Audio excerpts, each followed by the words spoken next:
Hi, everyone. So today I'm going to be spotlighting a documentary film that is going to be showcased at this year's Real Asian International Film Festival here in Toronto, coming up in the next week. So the film is by filmmaker, documentarian Min-Sook Lee, and it's called There Are No Words. Before I get into a brief synopsis of the film, I just want to put some content warnings out there for you.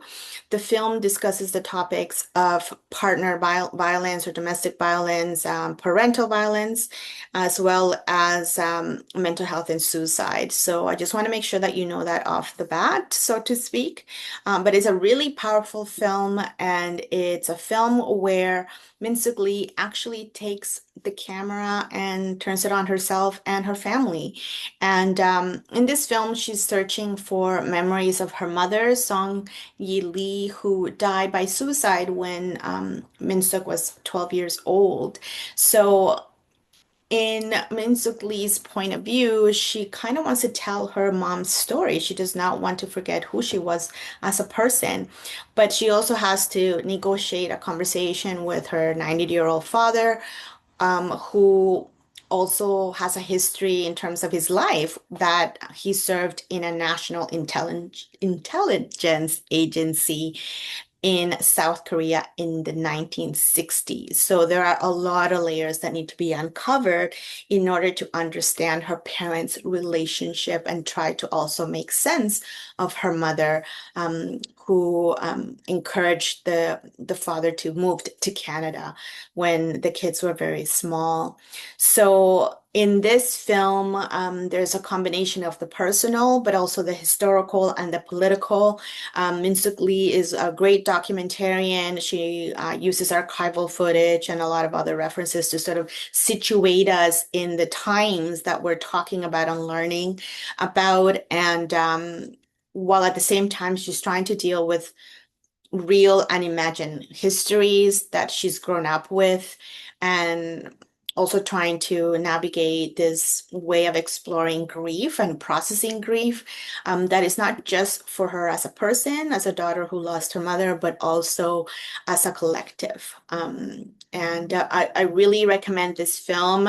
It's made me think about a lot of different things, and I want to ask so many questions um, of Min-Sook Lee, who I will be speaking to next. So I leave you with my conversation with documentarian Min-Sook Lee. Check out her film. Hi, everyone. It's Heidi M., and I'm back with an interview with Chinese Canadian filmmaker, documentarian Min-Sook Lee. Nice to virtually meet you. It's great to meet you. Thanks for inviting me to your space.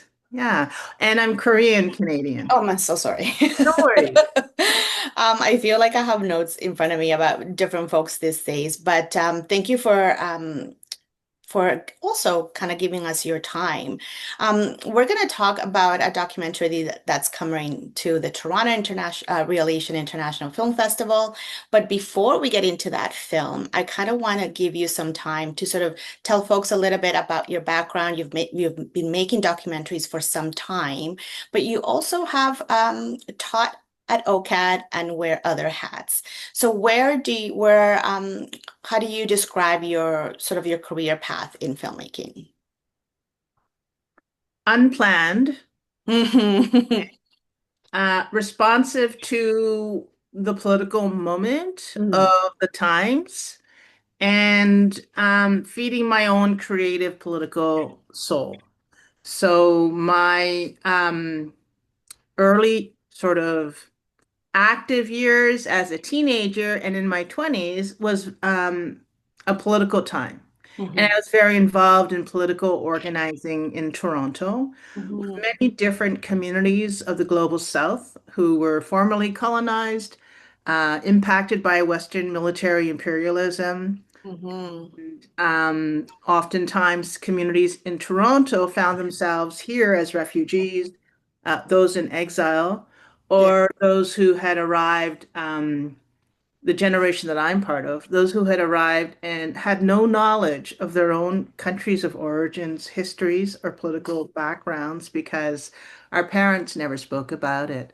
So, as a young person, I was very involved in understanding, it was crucial to me in understanding who I was, where I came from, and also a broader political social fabric of how I was constituted.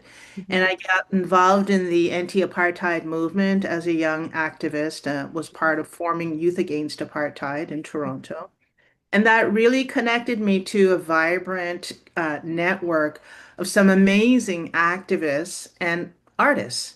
And it Yes. was the artists that I was intrinsically the most drawn to, musicians, poets, writers, painters, people who worked in all kinds of media, theater, and were speaking about political lives from a creative voice that was unique and original, innovative, but then also deeply critical. And I didn't see that kind of um, world making in mainstream dominant media, where we were primarily we were othered, marginalized, disappeared, or put into stereotypes and caricatures that dehumanized us. And this is in the 80s. In the Mhm. 80s that I was really, coming into consciousness, late 80s and 90s. And so I was an activist, Mhm. a community organizer, and then I worked with community radio, CKLN radio, Oh, yeah. which in Toronto was a really vibrant hub Yeah. of organizing,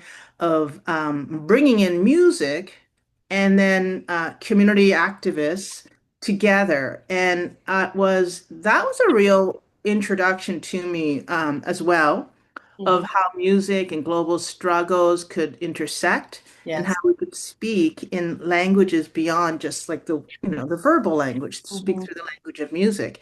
And all of the DJs at CKLN were volunteers who were there because one, they had a deep knowledge of some extraordinary musical genres that I had never heard on mainstream media, That's like right. Chum, or what did I listen to? See, anyways, all the mainstream commercial radio was so bland and boring and Mhm. pop, and it didn't speak any truth or reality. And I was so hungry for that. And Mhm. then these DJs were able to tell me about like Fela Kuti and the struggle against Shell Oil in Nigeria and the connection between all of that. And I was really inspired by many of Mercedes Sosa, many of the DJs who were from the different regions in Central America, South America, Africa, Southeast Asia, Asia, all of us, the Yeah, global the majority. world. Yeah. And it was kind of funny because at that time, I remember H&M, which was like this record store selling, pretty boring, bland music, understood that there was suddenly this commercial potential for Yes. music that was different, and they called it world music. So then Mhm. they had a little section. It was like world music, and I kind of like cram all of us in this one little narrow space. But CKLN was critical for me. I met some amazing activists in that space, and I learned a ton. Mhm. That was my introduction to media and understanding the power of media. And I loved it. I was the news director there. I was staff for a few years. And then after I left CKLN, I wanted to work in media. And I just kind of accidentally, randomly found my way in different places to work with the camera. At first, it was in front of the camera, but I didn't like that. I really disliked so much of the artifice of that, and I wanted to be behind the camera.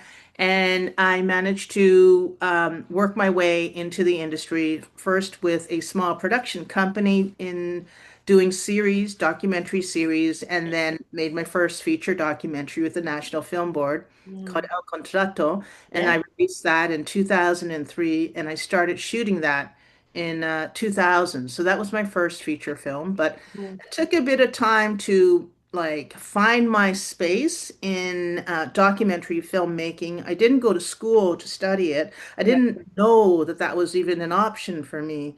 I came from a very working class background, and my family ran a variety store in downtown Toronto, and my only access to culture was reading the entertainment magazines when they came in every week. So I would just like, kind of really like voraciously suck in People magazine and all the like, entertainment rags. And that Mhm. was culture to me. And I thought, well, there must be something better than that. Anyways, just to say that independent filmmaking, music, alternative spaces, and what we have been sort of lodged into these subcultural Mhm. channels, they were for me a lifeline because I likely would not have really made it because I was quite nihilistic and on my way to just like turn off the world. Uh, Right. Yes. but it was politics and alternative cultural spaces and community organizing combined Hmm. that created a real vibrant place for me to understand how we can live in this world in a meaningful space. Hmm. I did work with this fantastic collective called Multicultural Women in Concert and Yeah. also Sisters Cafe. Uh, Mm. and they were organized by leaders from the Black Women's Collective. And we would, there was land that we had up north that women of color could access and queer women of color, and we could be together and organize and talk about our lives and share stories. That was really formative for me and some of the organizers of the Black Women's Collective, Faith Nolan, who's a musician, Mm. Grace Chandler, who's a painter, and Dion Brand, who's a poet. They were really, for me, role models and inspirational touchstones for how we can, as people who are defined or oftentimes narrated outside Yeah. of the main story, how we can resist that through our art making. And I was deeply inspired by those three artists. That's amazing. And thank you for sharing that because I think it now also connects a lot of dots for me too with regards to the documentary that it's coming to realization in terms of there are no words where it's more of the personal.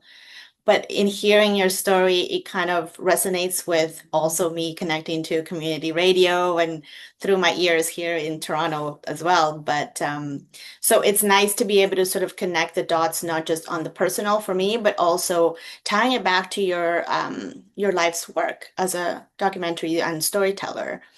So this I've done some research on the different sort of the journey that There Are No Words is taking, and I know that it premiered at TIFF, and it's sort of like your first one of the first times that you're kind of taking more of an introspective look, and you're giving someone that's important a voice, like your mom, and having now had the opportunity to show this film in more public settings.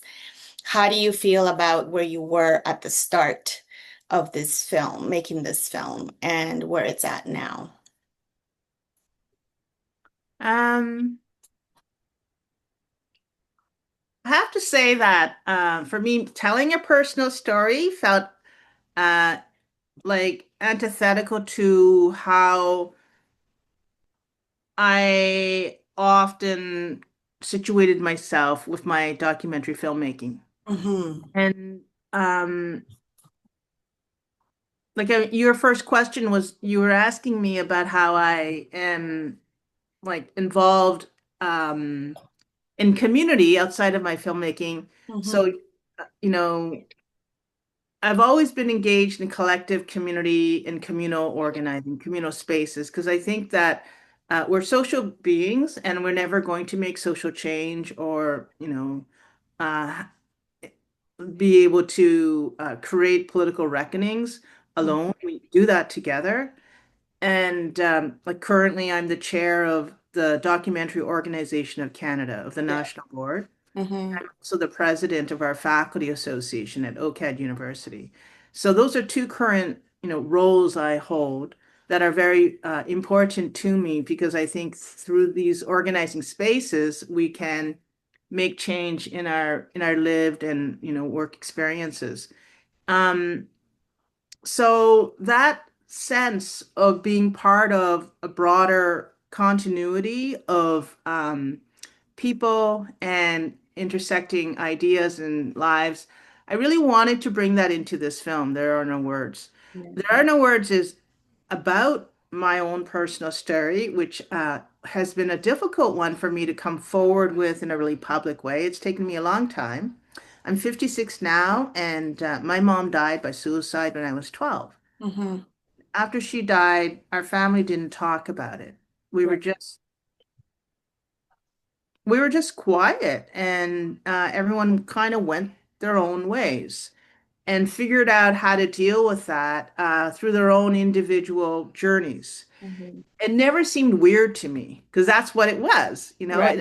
I never thought, oh, well, where's the therapist or where's the like the things that that people say should happen when something trauma like that happens in your life. But oftentimes, for many of us who come from families that are not really, conversant Yeah. with those kinds of social services or those kinds of cultural spaces, um, really just silence and you just go on. Yes. And so that was my family's response in many ways. And Mm-hmm. then my father, who's still alive now, Mm. was someone who was very abusive in my family. He abused my mother. He was abusive and a dominant patriarch. And he was trained in the Korean Counterintelligence Corporation, the KCIC, in the army, to be a punishing, figure. He was trained to um, root out spies or suspected spies in Korea. And Mm. it was really the height of the Cold War Yes. when he was most active. And the Cold War was played out in Korea through many instantiations of civil violence Mm-hmm. perpetrated against people by their government. And Mm-hmm. then, of course, the Korean War, which was Yeah. a civil war, but very much, an outcome of how the Cold War was, in some ways, I guess you could say, parachuted in and uh, like forced into our lives through the geopolitical, powers that were, in conflict. And in many ways, Korea and the Korean War was this proxy war Yeah. for geopolitical powers. So it's notable for me and for anyone who comes out of our regions who have been impacted by the Cold War, that Cold War continues today because Korea is still at war today. And Mm-hmm. I think there's this really shunted or very superficial read of the Cold War in the West and in Canada, and certainly through my own education in Canada. Yes. There's this like assumption that the Cold War happened in this very, small window of time, that it was largely non-violent because there was no active fighting, Mm-hmm. because the people in the bubble of the West were not inflicted in any way. They were not physically harmed. Um, I mean, they did, send it wasn't played out in their on their home territory. Mm-hmm. So their armies were active, uh, Right. and their soldiers were active in our backyards. But the Cold War was really understood as something that happened and then it's gone, whereas it's still very much alive today.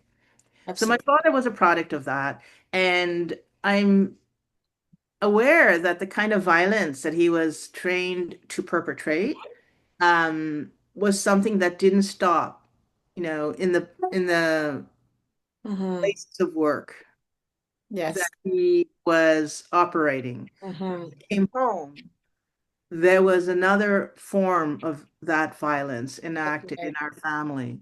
And in some ways, it was a more perversion of that, um, expression of violence, a more intense, Mm-hmm. and also deeply terrifying for those in families that are affected. So I know that the way in which my family was deeply influenced by the militarism my father was trained in, Yes.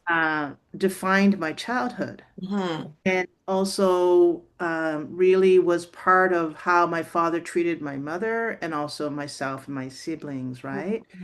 Mm-hmm. So for me, making this film, back to, thinking about collective organizing, community spaces, and then this very personal, individual story of mine that has largely been private. Yes. In approaching the film, I wanted to make sure I could stitch the two together, like the Mm-hmm. wider political social conditions of the times in which my life and my family's life were the natural outcomes, Mm-hmm. not random and not specifically, particularly individual to us. Right. Koreans of my Mm-hmm. generation have experienced similar um, family violence, Right. and also parents who were unable to talk about the kinds of horrors that they lived through from the 19, if my father was born during Japanese colonization, Right. period of Japanese colonization of Korea was very, it was brutal It was brutal. and Yes. quite cruel. And Mm-hmm. Koreans were dehumanized routinely. And Koreans, by the end of the Japanese colonial period, Koreans could not even speak Korean. Mm-hmm. It had to be replaced with Japanese names. Right.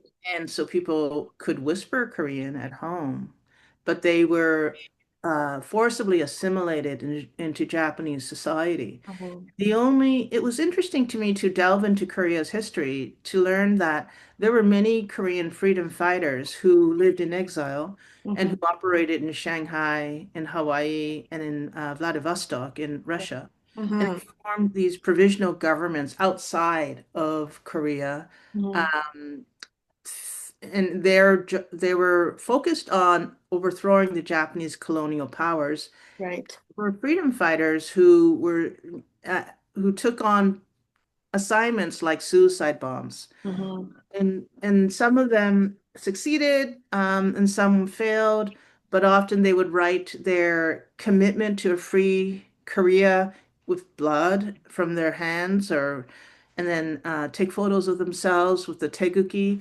And I remember going to a museum that honored these fighters and thinking, during that time, Korean freedom fighters were seen as, like, in some ways, the way we see Palestinian freedom fighters Right. today, Mm-hmm. right? And they were seen as without a country, Yes. and they were not acknowledged by the superpowers of the time, and yet they were constantly active, Mm-hmm. engaged in military campaigns, but also, nonviolent campaigns to raise awareness for their, push to recognize a sovereign, independent Korea. But Korea only became independent once Japan lost World War II. That's right. So all of that background is relevant to my Mhm. life and to my family's life because that's what shaped my father. Born under Japanese colonial rule, a teenager during the Korean War, and then subsequently when the Korean War was concluded and it's not ended, but it was, a ceasefire, Mm-hmm. um, and the war remains. But anyways, when the fighting stopped, what was put in place in South Korea was a puppet government of the United States. Right. It's one raison d'etre, one mandate for existing was anti-communism. Mm-hmm. So the Mm-hmm. South Korean state was born out of a promise and a pledge to fight communism. Right. It's a full enactment of the Cold War, priorities of America. That's right. And Korea was divided into two nations against the will of Koreans. No Mhm. Koreans were consulted. So Right. that's the period of time my father and my mother grew up in. Hmm. And they never spoke a single word of that to me. Right.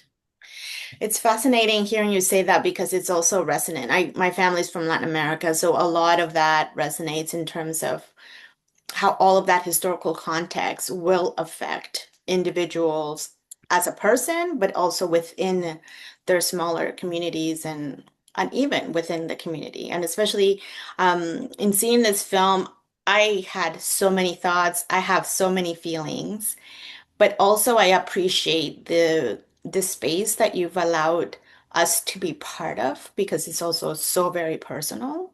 Um, and I'm kind of I don't know where to go with my questions because I have a few, but I'm also thinking about the idea that a lot of us, even who end up living in countries here like Canada, don't always get to learn these stories because I think you touched upon that really clearly in that, our grandparents or our parents are not telling us some of the story, and we end up uncovering it because of personal interest or because we're trying to make sense of our family in some way. I'm wondering if you've had any feedback on the film so far from people who've seen it, who've sort of resonated to that piece as well in making these connections. Yeah, it's very interesting. The response to the film has been a little bit polarized, actually. Mm, And it's fascinating for me. I've only had now three screenings, right, two at TIFF and one in Windsor earlier this week. And I'm really looking forward to the Real Asian screening because I know that the audience at Real Asian is diasporic largely, um, and looking and hungry and actually receptive to watching storytelling that is anchored in an understanding of diaspora from a lived experience right. and that explores and delves deeper into particularly how our own experiences here in a white settler colonial country that would really prefer us to be silent, assimilated, or domesticated so that we just wear our costumes on the costume days, Mm, share our food, and but be really inoffensive in most ways, and not talk about the structures and the right. political agenda that the foreign policies Hmm. that deeply, altered the trajectories and the opportunities for freedom and justice in our countries, right? So I think the preference is that we be silent about that. And I was very interested in what does it mean to break the silence? What Yes. are the political, what's the political utility of silence? Mm, And then how can memory be a function of power? Who gets to be remembered? hmm. Obviously, my mother was not remembered. Right. Someone who was scheduled to be forgotten, like so many other women. And Hmm. so I was interested in memory and in silence. And in order to think through the embodiment of that or the feelings of that, I really felt I needed to go quite deep into my own experience, but then find a way to intercut that or build a story around my experience with moments in the film that Hmm. reference a larger collective experience. So I use archives through that That's um, sort of storytelling. So the response has been interesting in that I have had such intense responses from mm, people whose lives have similar, echoes of my own story, in which they've seen a mirror that mm, they've never often seen so graphically and yes. so bluntly and honestly. I Hmm. think that we talk about some of these things, but to talk about in one frame, domestic violence, Yeah.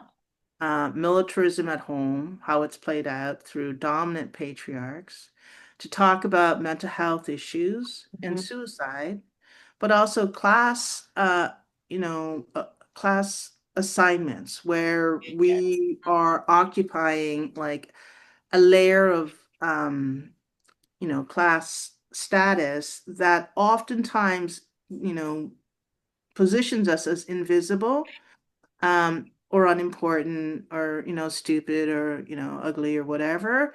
And then also the trauma of racism through migration and like landing in this place where we are suddenly become alien.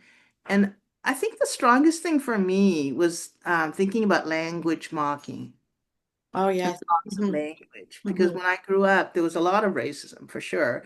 And I Hmm. experienced that in the school grounds or on the streets. There was a lot of name calling, things thrown at me, or people coming at me with knives because I'm Asian. It was just Right. pretty awful, but also just kind of part of growing up in Toronto. Mm. And Hmm. um, but it was the language mocking that I feel like had this other in sinister kind of theft Yes. what I could be because if I spoke Korean in public, I would immediately be mocked and Mm. laughed at. Or oftentimes the form of racism that I experienced was sort of gibberish Chinese Hmm. that people would throw at me or greet me with. And I just kind of retreated. Right. I felt like Korean was an embarrassing thing to say or speak or to know anything about as a young child. So I quickly learned not to speak Korean. Hmm. And the film is called There Are No Words because I'm talking about the loss of language, which results in a loss of cultural identity or Yeah. even a sense of who you are. And then also sort of makes permanent your division and separation from your parents, who are oftentimes the containers and the ones who can share identity and knowledge of who you are, um, because you can't speak with them and Right. your tongue has been cut, like severed, then Yes. that tie has also been just evaporated. So I Hmm. thought a lot about language, and that's why the film is called the way it is. So anyone who has any of those moments in their lives and have never really seen it, so in such a personal, upfront, and straightforward way, they come to me with a lot of like intense, sometimes gratitude, but also just kind of an amazement Hmm. that they have seen this really familiar, but oftentimes a secret story, Right. um, you know, writ large on the screen. Hmm. And